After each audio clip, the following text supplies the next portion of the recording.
Kaip manai, kas yra finansinis raštingumas? Kalbėjom su mokytoja, bet dabar nebelabai atsimenu. Nieko neatsakyčiau. Kad tai yra kažkoks darbas. Kažkas su raštu susiję.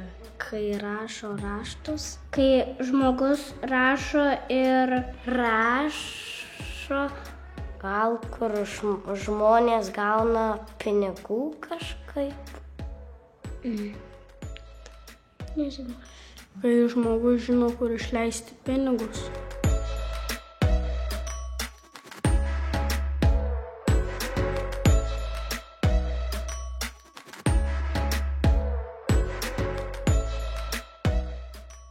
Jau geriau atsakykit, aš tada pakartosiu.